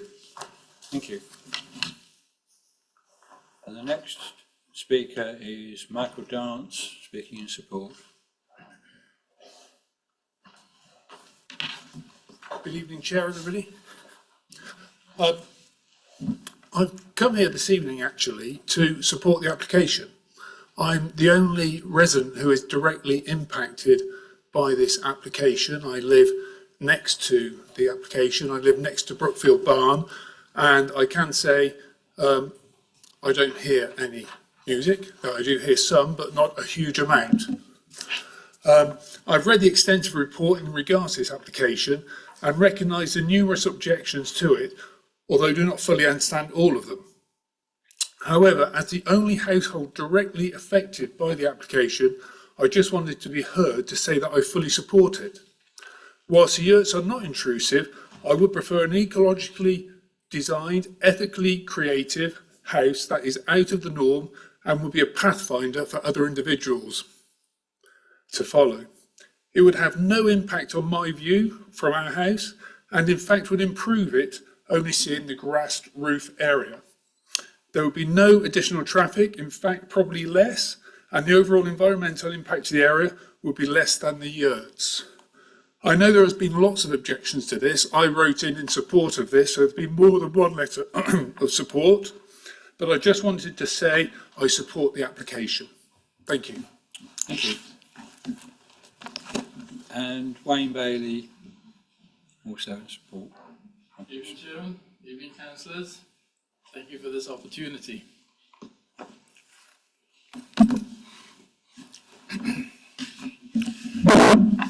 My wife and I were in Bristol at the last weekend and we visited the SS Great Britain.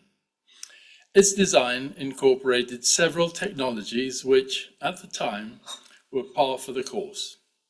But together, they revolutionized shipbuilding, halved the traveling time to Australia.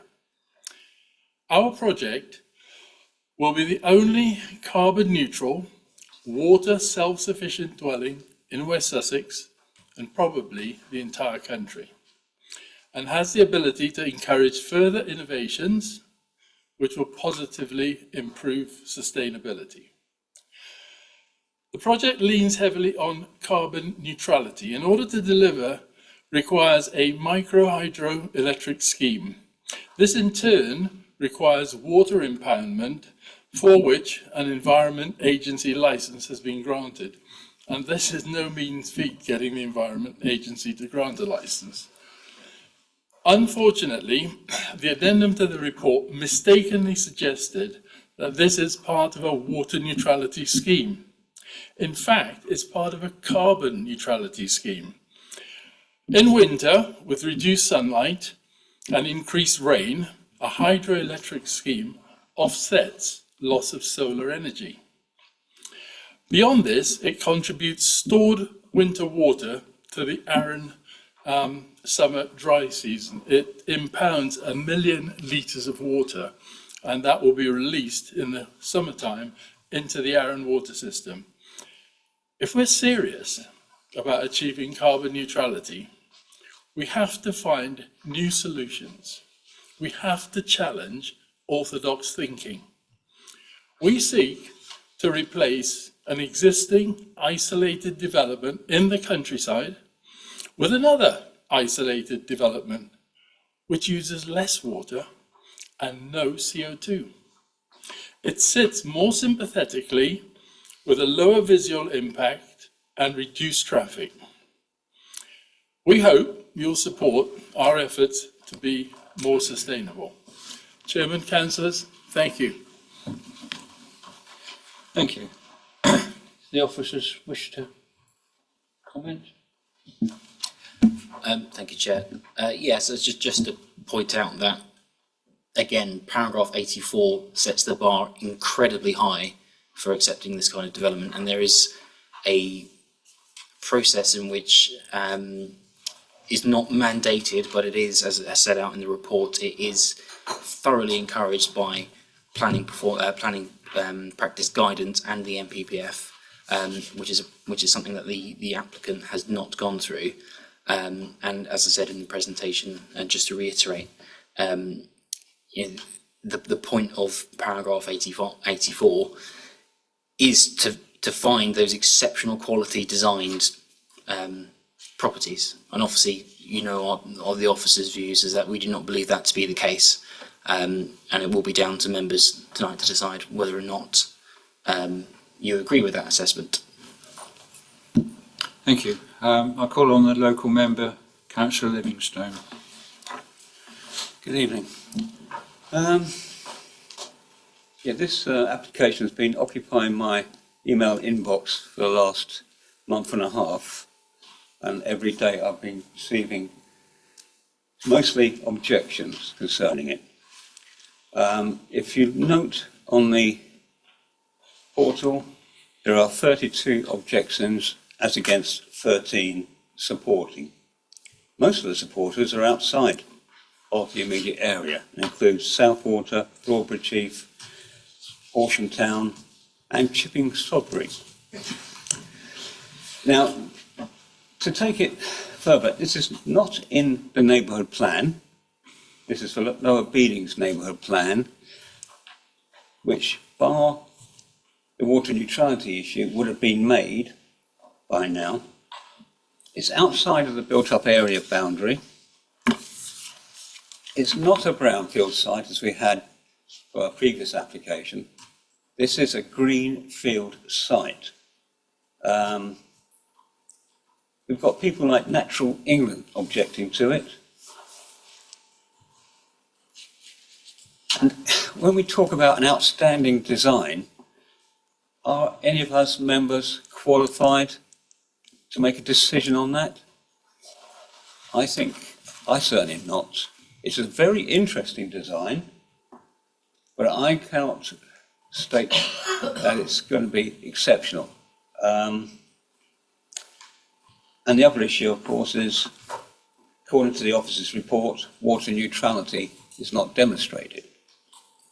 So I'm of a mind at the moment to refuse and support the recommendation of the officers. Thank you. Do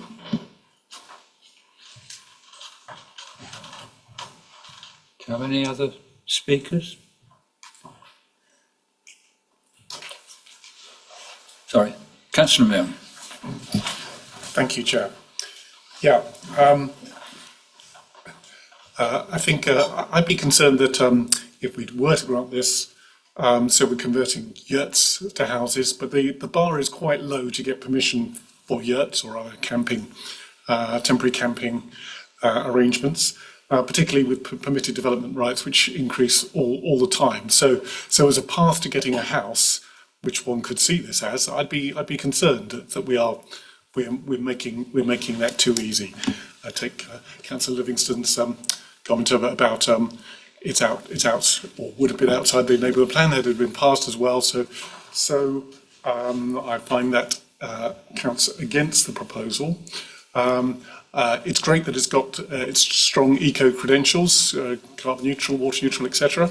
And that's fantastic. However, what we really need is things at scale, not just one-off expensive houses isolated, because we need to solve it for the whole, en masse for the whole district. And indeed, the local plan will go a long way towards doing that for all new houses, which will be genuine carbon neutral for the entire housing stock. So for all those reasons, I feel there's not sufficient grounds to support this. Thank you.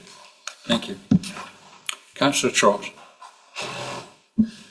Thank you, Chair. The only thing I would say on this is referring to this paragraph E of section 84. That is a very subjective assessment that needs to take place there, and I think to say that this does not meet that criteria is a very subjective view. I think the fact that they've designed a carbon neutral, potentially water neutral design should be absolutely lauded. And to follow up on Councillor Milne's point about the fact that it's a single dwelling and we need it to be expanded and we need etc. etc. Well, nobody drives a Formula One car down the road, but the technology that's developed in Formula One then filters down to the rest of motoring over time. And this is a similar sort of principle. So I'm in two minds as to whether to support this or not, but I think the aims of it should be lauded. Thank you. Do you want to come back on that? If I can come back a second, Chairman. I think we have to recognise, well, personally, I think it's an attractive dwelling. There are good qualities to it. You know, it's energy efficiency and water neutrality proposals, notwithstanding the officer's concerns. But I think, and I recognise there is an element of judgment around design. There are cases out there that kind of explain that in a bit more detail. And you know, our understanding as officers, and we've had recent cases which say, you know, something being carbon neutral is not new anymore. Yes, it's what we would encourage. Yes, it's a benefit to the scheme, but it's not exceptional quality. It's not generating something different that we haven't seen before. And so I think we need to be mindful that yes, there are benefits to that, but does that mean that it meets that exceptional quality of that test? And the officer's view is that in itself is not sufficient. It's not truly outstanding to warrant something different and something new that we consider meets that test. But we acknowledge there is an element of judgment there for members to make. Thank you. Councillor Franklin. Thank you, Chair. Yes, I concur completely with Councillor Trott's view on that we admire really the ambition regarding sustainability of this project. I think that was well voiced by the speaker, and I think there is an argument that, you know, leadership in development of sustainable developments at the leading edge, if you like, can trickle down into other practices. I don't feel competent myself to judge whether this is an outstanding example of architectural merit or not, so I'll stay out of that. I think, though, I would like to question whether this really, we'll be careful to approve something that sits outside the plan that we approved ourselves only a couple of months ago. And I think this does conflict with that. And I would feel uneasy supporting this because of that, that conflict as I see it. Can I just clarify something? I think the officer said that there is a normal process for these exceptional cases which hasn't been followed in this case, and that normally there would be substantial third-party evidence that what is in front of us is exceptional, and that's what we're missing in this case. Am I right in that? Correct, yes. So in my experience and other officers' experience of dealing with this type of application, typically a proposal is put forward in terms of, in the form of a pre-application inquiry. It is then reviewed by an independent design board. So members were saying about not feeling competent to make that decision.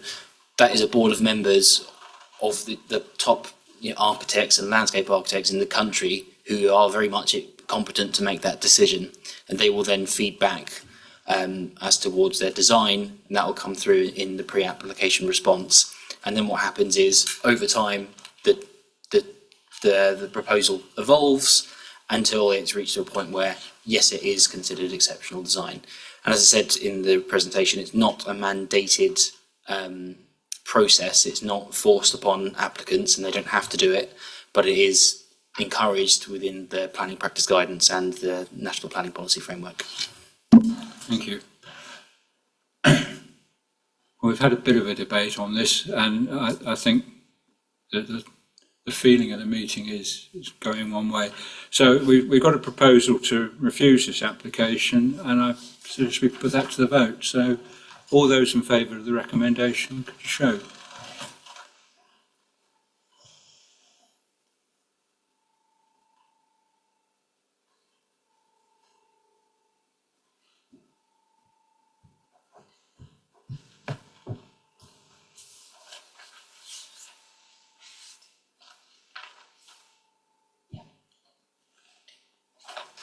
That's 14 for. And those against? Abstentions?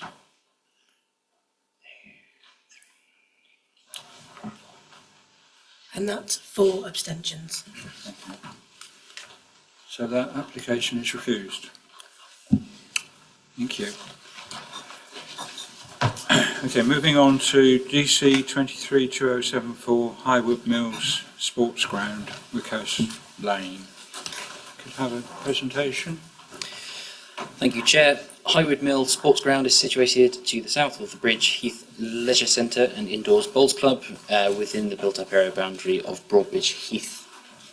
The site is bounded by the east with the slip road to the A24, to the south by the A281 link road, and to the west by residential development. This slide illustrates here the existing layout of the sports grounds and the proposed here, which are highlighted with the red circles.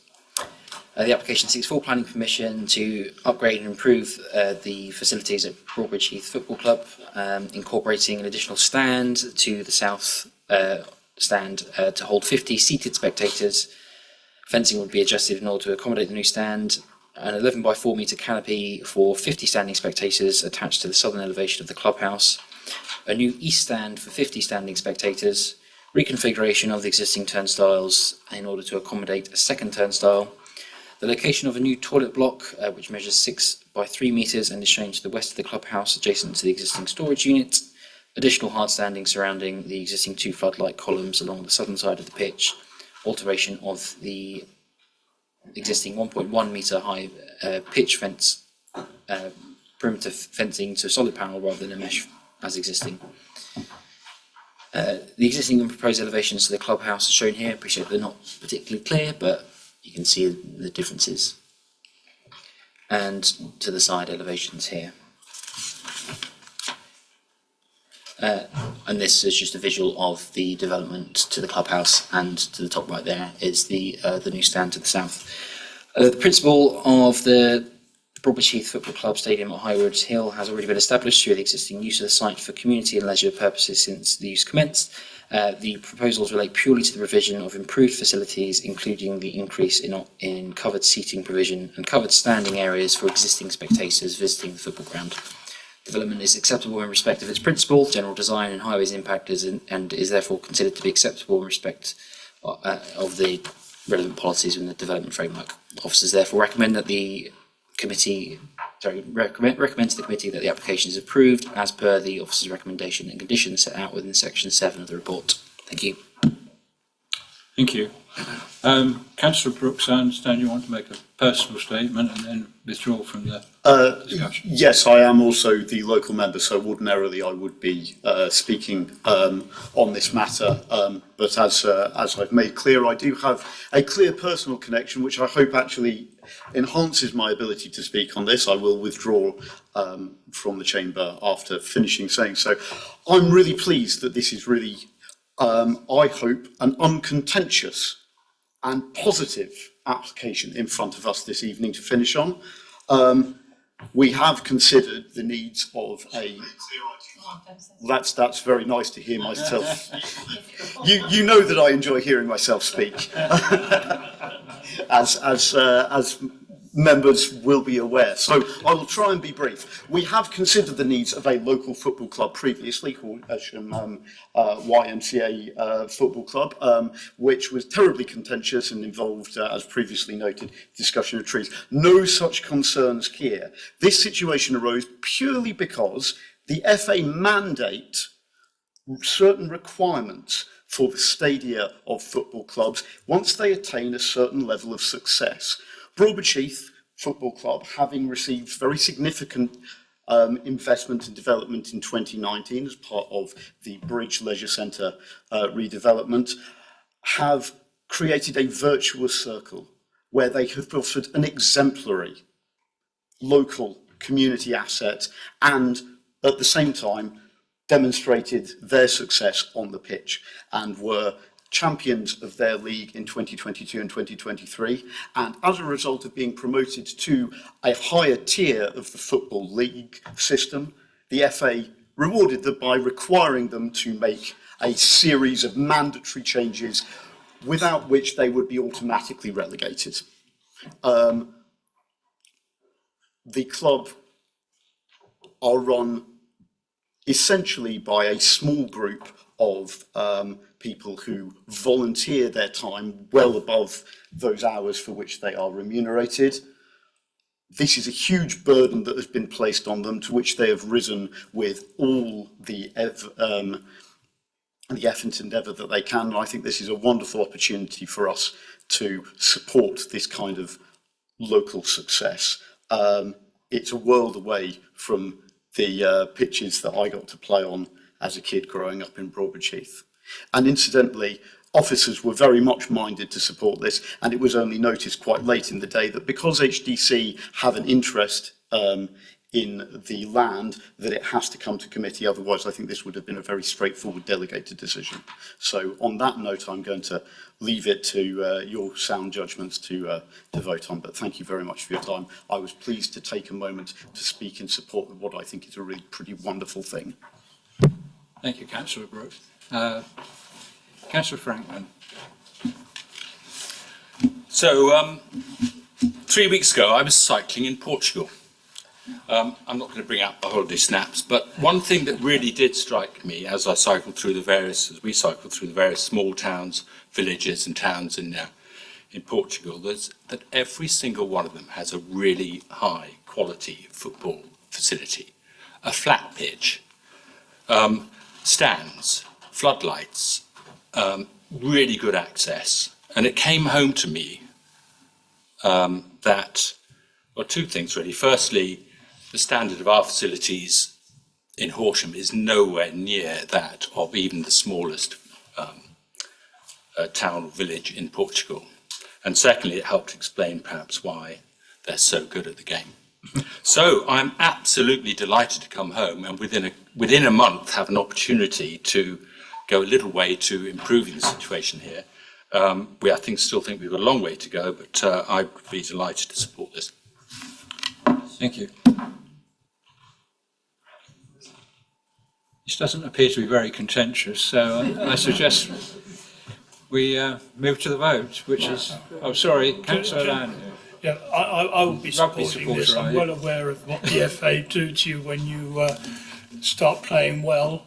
Even at Rudgwick, we've had to put in dugouts and what, because the team have done a lot better. And it's good that our teams around the district are doing well, and obviously sport is very good for all of us. Just one query on the fire hydrant. I note that the fire people are saying it's 100 metres away from where their furthest hydrant should be. I just wondered if there is anything, has that been resolved? I think Councillor Vickers raised a query earlier, and I think generally speaking, building regulations will pick up any requirements for fire hydrants. Obviously, in this case, they're not actually increasing the capacity of the stadium, so I think it's difficult to justify that. Obviously, if it does need building regulations, it would be picked up at that stage. So I think as officers, we don't think it's reasonable to add a condition requiring that. Thank you. Okay. In that case, let's move to a vote to approve the recommendation.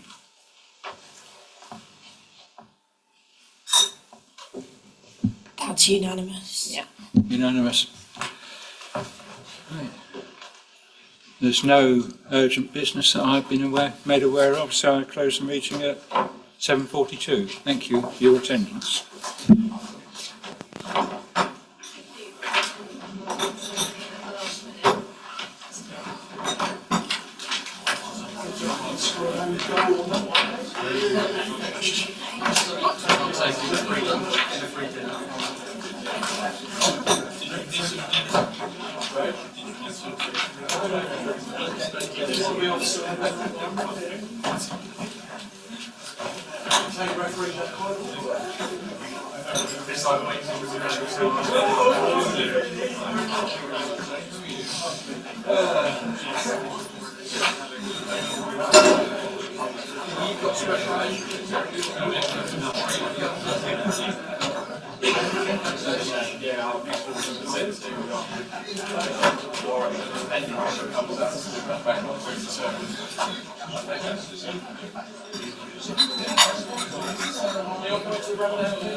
I apologise, you were staring.